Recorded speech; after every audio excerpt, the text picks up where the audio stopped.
رسول اللہ صلی اللہ علیہ وسلم نے فرمایا جو اللہ سے ملاقات کرنے کو ناپسند کرے، اللہ تعالیٰ بھی اس سے ملاقات کو ناپسند کرتا ہے، اور ہم میں سے ہر ایک موت کو ناپسند کرتا ہے۔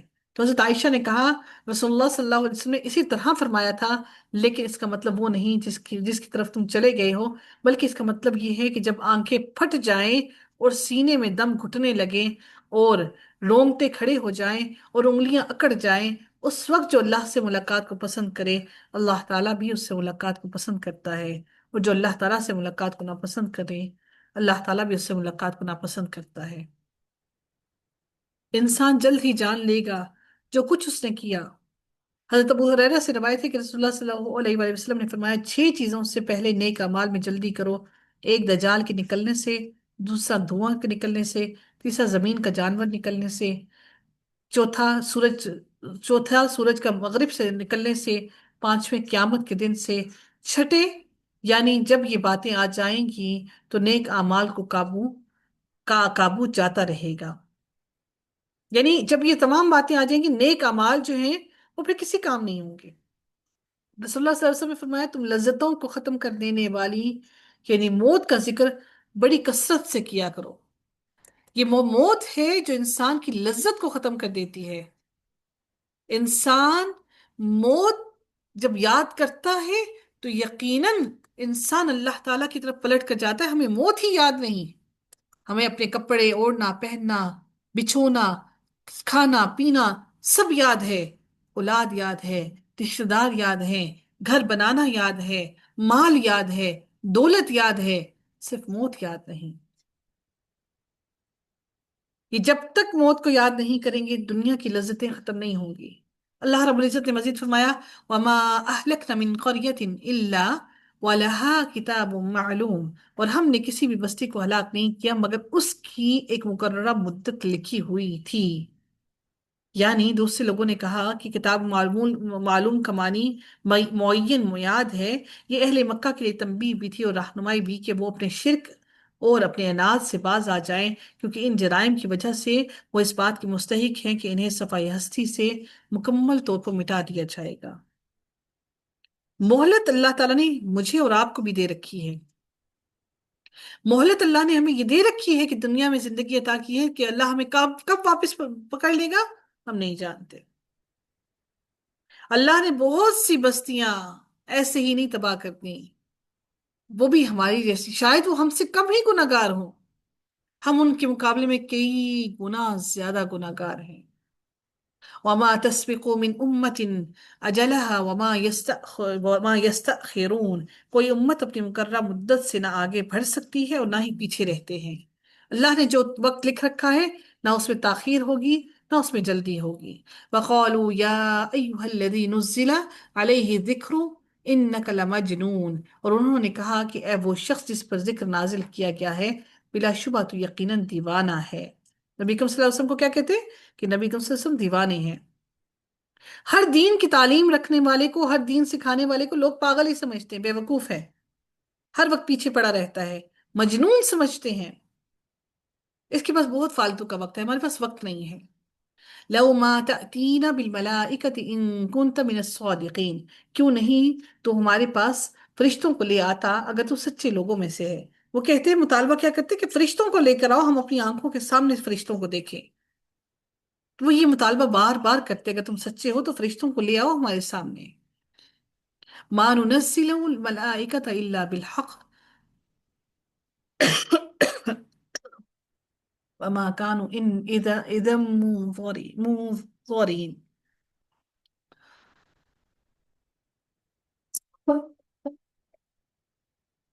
جو انہوں نے مطالبہ کیا نا کہ فرشتوں کو لے آؤ، اس کے جواب میں اللہ تعالیٰ فرماتے ہیں ہم فرشتوں کو حق کے ساتھ ہی نازل کرتے ہیں، اور اس وقت وہ مہلت دیے گئے نہیں ہوتے۔ جب فرشتے آتے ہیں پھر اللہ مہلت نہیں دیتا، پھر اللہ پکڑ لیتا ہے۔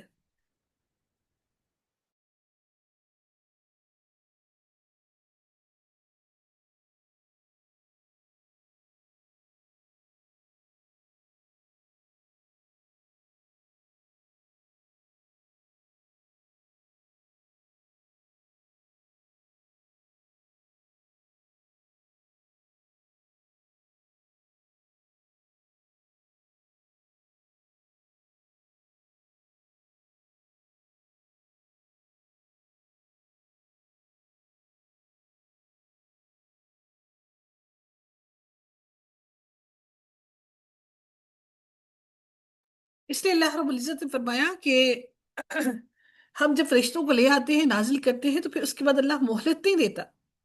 اسی طرح جب موت کا فرشتہ آ جائے گا نا، پھر مہلت کسی کو نہیں ملے گی، نہ وقت ملے گا، نہ مہلت ملے گی، نہ لمحہ ملے گا۔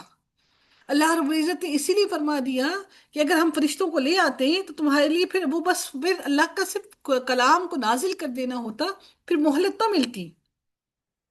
جو آج اللہ نے ہمیں مہلت دے رکھی ہے وہ مہلت نہ ہوتی۔ اللہ تعالیٰ پھر فرماتے ہیں انا نحن نزلنا الذکر وانا له لحافظون، بے شک ہم ہی نے اس ذکر کو نازل کیا ہے اور بلا شبہ ہم ضرور اس کی حفاظت کرنے والے ہیں، ہم اس قرآن کی حفاظت کرنے والے ہیں۔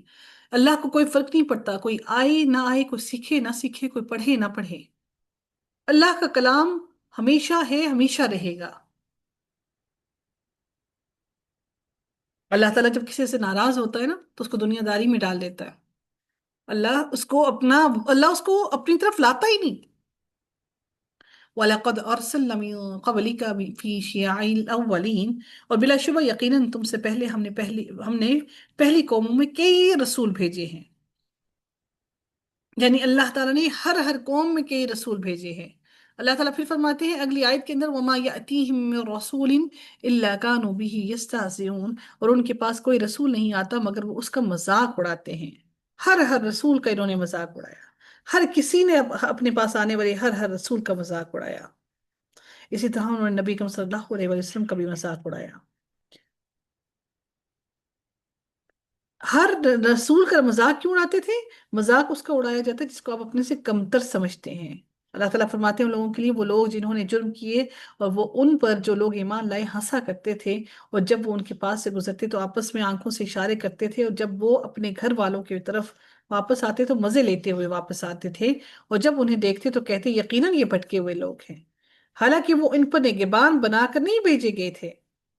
اللہ تعالیٰ فرماتے ہیں انہی لوگوں کے بارے میں کہ اللہ نے حالانکہ ان کو نگہبان بنا کر نہیں بھیجا، یا حسرتن علی العباد، ہائے افسوس بندوں پر، ما یأتیہم من رسول الا کانوا بہ یستہزئون، ان کے پاس کوئی رسول نہیں آیا مگر وہ اس کا مذاق ہی اڑاتے تھے۔ سید عبداللہ بن عباس نے قرآن کریم کی یہ جب آیت پڑھی انا کفیناک المستہزئین، یقیناً ہم تمہاری طرف سے مذاق اڑانے والوں کے لیے کافی ہیں، اور فرمایا نبی کریم صلی اللہ علیہ وآلہ وسلم کا مذاق اڑانے والے یہ لوگ تھے کون؟ ولید بن مغیرہ، اسود بن عبد یغوث زہری، اور ابو زمعہ اسود، حارث بن عیدل، عاص بن وائل۔ سیدنا جبرائیل علیہ السلام رسول اللہ صلی اللہ علیہ وسلم کے پاس آئے تو اللہ تعالیٰ کے نبی نے مذاق اڑانے والوں کی شکایت حضرت جبرائیل علیہ السلام سے کی۔ حضرت جبرائیل علیہ السلام نے اللہ کے رسول کے سامنے ولید کو اللہ کے سامنے ولید کو کر دیا اور اس کے بغل میں ایک رگ کی طرف اشارہ کیا۔ ولید کو ان کے سامنے کر دیا، ولید بن مغیرہ جو تھا اس کو، اور اس کے بغل میں ایک رگ کی طرف اشارہ کیا۔ اللہ کے رسول نے حضرت جبرائیل علیہ السلام سے پوچھا آپ نے ولید کے ساتھ کیا کیا؟ سیدنا جبرائیل علیہ السلام نے کہا میں نے اسے سزا دے دی۔ اس کے بعد حضرت جبرائیل علیہ السلام نے اسود کو اللہ کے رسول کے سامنے کر دیا اور اس کی آنکھ کی طرف اشارہ کیا۔ اللہ کے رسول نے اس کے بارے میں بھی سیدنا جبرائیل سے پوچھا آپ نے اس اسود کا کیا کیا؟ حضرت جبرائیل نے کہا میں نے اس سے بھی انتقام لے لیا۔ پھر حضرت جبرائیل نے ابو زمعہ کو اللہ کے رسول کے سامنے کیا اور اس کے سر کی طرف اشارہ کیا۔ اللہ کے رسول نے حضرت جبرائیل سے پوچھا کہ آپ نے اس کا کیا بندوبست کیا؟ حضرت جبرائیل نے کہا میں نے اس سے بھی بدلہ لے لیا۔ اس کے بعد حضرت جبریل نے حارث کو اللہ کے رسول کے سامنے کیا، اس کے سر یا پیر کی طرف اشارہ کیا اور کہا میں نے اس سے بھی انتقام لے لیا۔ اسی طرح آس کا گزر ہوا تو سیدنا جبریل علیہ السلام نے اس کے پاؤں کے تلبے کی جانب اشارہ کیا اور کہا میں نے اس کو بھی دبوچ دیا۔ ولید کو سزا اس طرح ملی کہ خزاعہ قبیلے کا ایک شخص جو اپنے تیروں کو ترتیب دے رہا تھا، اس کے پاس سے ولید کا گزر ہوا تو ایک تیر اس کے بغل کے نیچے رگ پر جا لگا اور اس نے رگ کو کاٹ دیا۔ اسود بن مطلب جو تھا وہ اندھا ہو گیا۔ اسود بن عبد یغوث سے انتقام اس طرح لیا گیا کہ اس کے سر میں زخم ہو گئے جس کی وجہ سے وہ مر گیا۔ حارث سے انتقام اس طرح لیا گیا کہ وہ زرد پانی نے حارث کو گھیر لیا، وہ اس کے پیٹ میں داخل ہو گیا اور صورتحال یہ ہو گئی کہ اس کا پخانہ اس کے منہ سے نکلنے لگا، اللہ اکبر، پھر وہ اسی بیماری سے مر گیا۔ آس کو سزا اس طرح دی کہ اس کے سر میں اس طرح کا پھوڑا نکلا جس طرح ایک کانٹے دار پودا حجاز کے ریگستان میں اگتا ہے۔ وہ پھوڑا اس کے سارے سر میں پھیل گیا اور وہ اس سے مر گیا۔ آس کے بارے میں ایک روایت یہ بھی ہے کہ وہ گدھے پر سوار ہو کر طائف کی طرف نکلا۔ گدھا کودا، اس نے اس کو کانٹوں پر گرا دیا، کانٹا اس کے پاؤں کے تلوے میں پیوست ہو گیا اور وہ اسی سے مر گیا۔ اللہ تعالیٰ سے پناہ مانگیے، اللہ تعالیٰ سے معافی مانگیے، اللہ تعالیٰ سے ڈریے، خوف کھائیے۔ صرف اور صرف اللہ تعالیٰ، صرف مسلمان ہو جانا کافی نہیں ہے، اپنے عمل کو بھی ساتھ لے کر جانا ہے۔ صرف ہم خالی ہاتھ نہیں جا سکتے اللہ کی طرف۔ خالی ہاتھ کیسے لوٹ کر جائیں گے؟ کچھ بھی نہیں، کوئی مال نہیں، کوئی دولت نہیں۔ اللہ کو دولت کی کون سی چاہیے؟ امال۔ بغیر اعمال کے کیسے پلٹ کر جائیں گے؟ كذلك نسلكه في قلوب المجرمين، اسی طرح ہم اس کو مجرموں کے دلوں میں داخل کر دیتے ہیں، جھٹلانے والوں کے دلوں میں۔ اللہ تعالیٰ اسی طرح کہتے ہیں کہ ہم اس کو مجرموں کے دلوں میں داخل کر دیتے ہیں، یعنی ہم نے جھٹلانے والوں کو ان کے دلوں میں داخل کر دیا، اس لیے وہ آپ پر اور اس ذکر پر ایمان نہیں لائیں گے۔ شیطان ان کے دلوں میں ہے، شرک ان کے دلوں میں ہے، کفر ان کے دلوں میں ہے، اور ہمارے دلوں میں کیا ہے؟ دنیا، دنیا کی محبت، دنیا کی آسائشیں، دنیا کے کام کاج، اولاد، دولت، مال، احباب، دوست، رشتہ دار، سب ہے۔ نہیں ہے تو اللہ نہیں ہے، نہیں ہے تو میرا رب نہیں ہے۔